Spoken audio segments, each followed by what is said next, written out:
Devin Tracy makes no money at chess. Watch out! You might get what you're after. Cool ladies! Hello and welcome. Here's a new lesson. It's a lesson for me. It's a lesson for you. I'm about to break you off some knowledge. My chess score has dropped. It's, laziness, mental laziness. Sometimes I'm on tilt. Sometimes I'm playing too fast. Either way, I'm trying to bust ass and get it back up to 2200. But for now, I'm dwelling down here. And here's what happened. Here's a game. Why is the sound not working? Hit me on a refresh. Okay, work. Okay, good. It actually did it. All right, so it starts off, and I make a massive mistake. So this is my black opening. Here he goes. He starts, basic move, ready? I come here, I tantalize him with that pawn. He takes it. I take back with a queen. Oh my god, you got a queen. Here's a great idea. Bring your horse out. That develops your piece, and it attacks my piece. Therefore, I'm going to have to move my queen again instead of developing one of my pieces. Therefore, you will have a lead in development. And that's why he did that. So I back off. But I put him in check. So he has got to react to that. And he develops a piece while blocking the check. And then I move the queen for the third time in a row. Insane. But I'm attacking here. He's got to defend that. So he further develops his bishop. And now look at this. He's got two pieces out. I got my queen out, which is just basically a target at this point. So he's thinking, I got this wrapped up. This guy's a chump. And he might be right, because I get my horse out. He attacks me, trying to be sneaky. Now I push this pawn, which I didn't quite understand what I was doing. Because I attack here. He's got to react. He backs up. And then I'm like, tra-la-la. I think I'm like, yeah, la-la-la. Meanwhile, he's like, boom, got your queen. So it's just one of those things, just, a lapse of, I didn't realize that I had this situation here. I wasn't aware of this threat. I didn't even see it. And then it's like, next thing you know, you're trapped. And he has my queen. So I ignore. I don't give up. Many people would just give up right there. I castle long side, which is part of the plan, lining up my rook to his queen. He takes. Oops, I take back. Now I have freed up this file. So my only advantage is I'm down a queen. Queen for a bishop. But I have control over two half-open files with my rooks. Yippee! Who cares? He's winning. He gets his pieces out. He's really under no pressure, but he kind of makes some errors here. Because he's like, wait, is this guy not giving up? So I think he was a little bit shocked that I continued playing. Gets his piece out. I push here, which does a couple things. Pushing the pawn attacks, and it was something I had to do to develop my bishop anyway. It's defended right now by the horse. So he's got to react to that. And he does, coming here.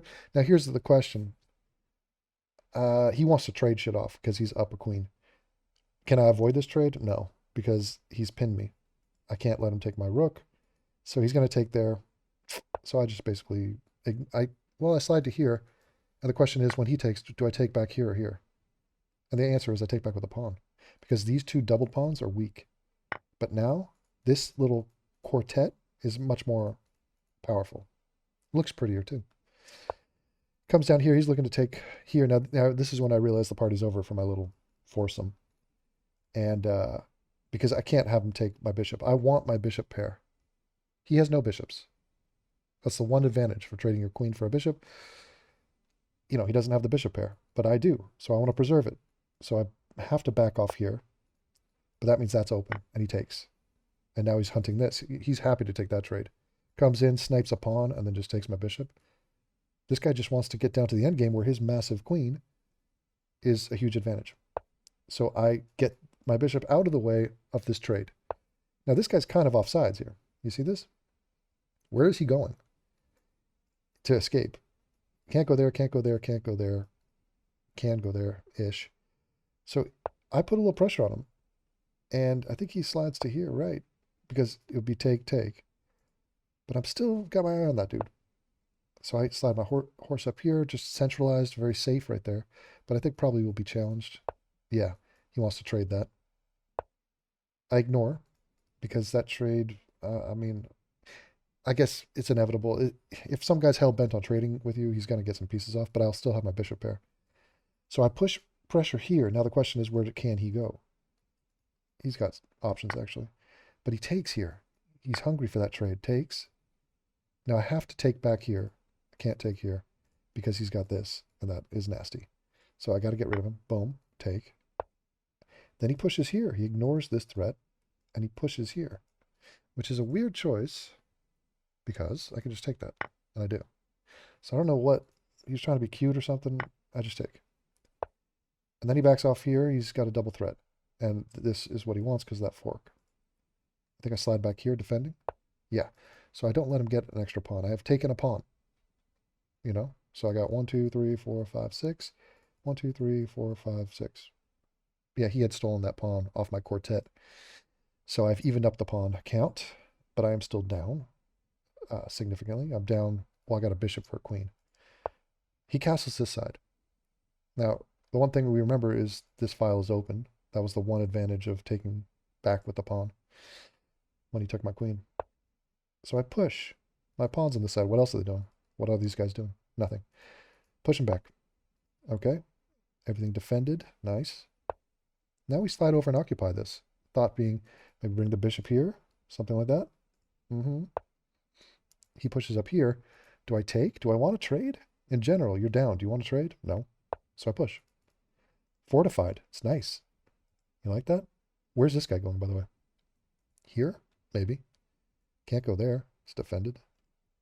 So I got a little strong. It's strong, you know? The State of the Union is strong. For, you know, all things considered. But he does go here attacking here.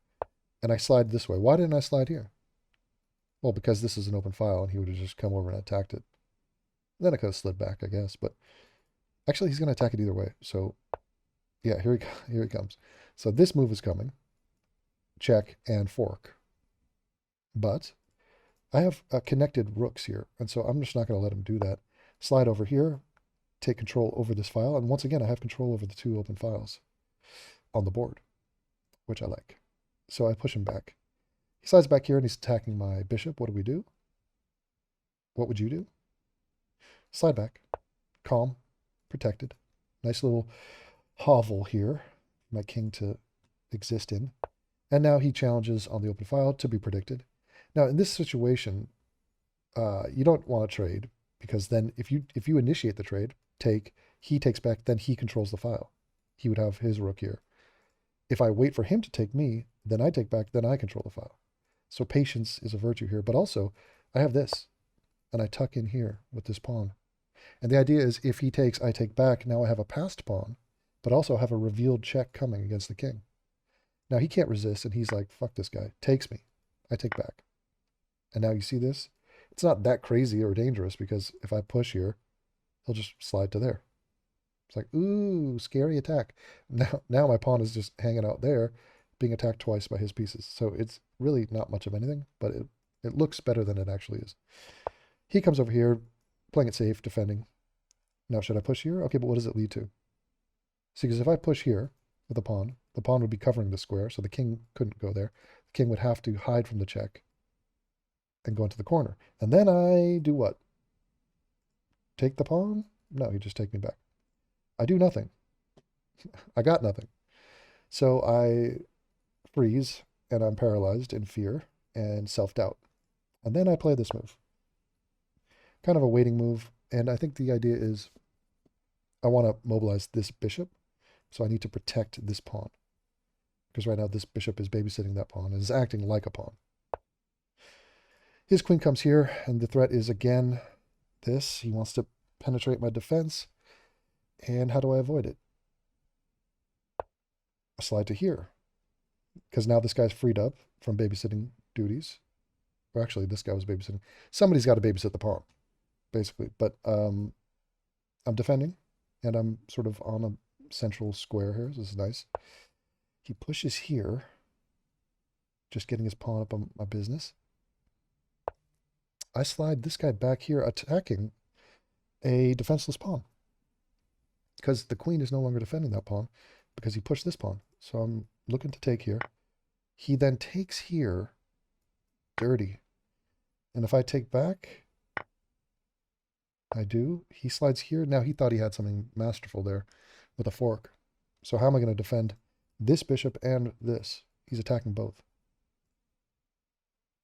I mean, here's how you do it. You just slide this back here. Defend that. He can't take here. It's defended by the king. Can't take here. It's defended by the bishop. So he just lost a pawn. So, wait. Okay, why? 1, 2, 3, 4, 5. 1, 2, 3, 4, 5, 6. How did he have more pawns? Oh, he took this. Yeah, he traded. That's right. He traded this guy. Like thinking he's all slick. But he really just coughed up a horse for a pawn. And so now it's getting interesting. He pushes here. He's going to try to get this guy down to being a queen. I push here. The idea being, if he pushes, this pawn is planted here, and he does push, I think. Yeah, twice. So this pawn is a little bit of a thorn in his side, and it's defended right now by my bishop pair. Bishop pair in the end game are nice because there's a lot of space, so they can use their advantage, which is they can control long diagonals. I push up here, just trying to suffocate this dude and getting my pawn 1 square away from queening. You know, he's got threats, but I got stability in my little hovel. Now that's a little nothing move. So I slide to here, threatening to take here. Comes with check. He slides back to here, defending. And it also, by him going here to here, clears this path. But he also left this. Why didn't I take that? Jesus. Okay, well, I didn't take there because I had ambitions of doing this. So this is a nasty threat. If I take there, that's forking. It's check and, it's a check and his queen. So I'm taking his queen with that. He can't really defend here with this other piece because of this pressure. If he slide to there, I just take and queen. So this is a nasty threat. What does he do? Oh, he ignores that, slides and takes my other pawn. Okay, so I have to take here. That comes with check. He has one move. Well, he could block with a queen, but he's got to go in the corner. And he hides in the corner. Now, my turn. I think I take this pawn. Yeah, it was open. It was hanging and it was open. So, these pawns they're not connected. And so they're sort of dangerous and down the board, but I still have 3 pieces and they're all like active and they're all powerful. And so he got sloppy with it and, I'm just taking. But he still has 2 passed pawns and a queen. So I'm still screwed. Now, I'm also worried about these kind of maneuvers. And he has this check. And the question is, can he fork me? I get out of this check. And then here's something, right? Forked. And I'm fucked. How do I stop that? Well, I slide back here. Getting my bishop out of danger and blocking the check. So I still am in this. He pushes there, and that's a tragic mistake. I wonder if you can see why. I mean, even if he didn't push there, he was in massive danger, and the danger is that checkmate. Because anytime a king is in the corner, it's dangerous, especially if you have a bishop cutting off his escape. This guy's absolutely been paralyzed for the longest while. The queen has been flummoxed. And yeah, this file, having a rook, by the way, up in the middle of the board is, could be the result of a rook lift. But you always have this option of sliding horizontal and doing damage. And that's what it is. Check, mate. He has nowhere to go. And it's nasty. It's beautiful. Sometimes I like it. Sometimes I like to, lose big pieces early. I don't like it, but it happens. And then not give up. And just be like, all right, let's see what kind of defense I can play. There's a lot of really top chess players who are known for their defense. So they'll be just impossible to finish off. And they play solid, and they play with the pieces available. It's a good experiment just to try it. So do not give up. Never surrender. We will fight on the beaches. We will checkmate them or something. And thank you for watching my little chess video.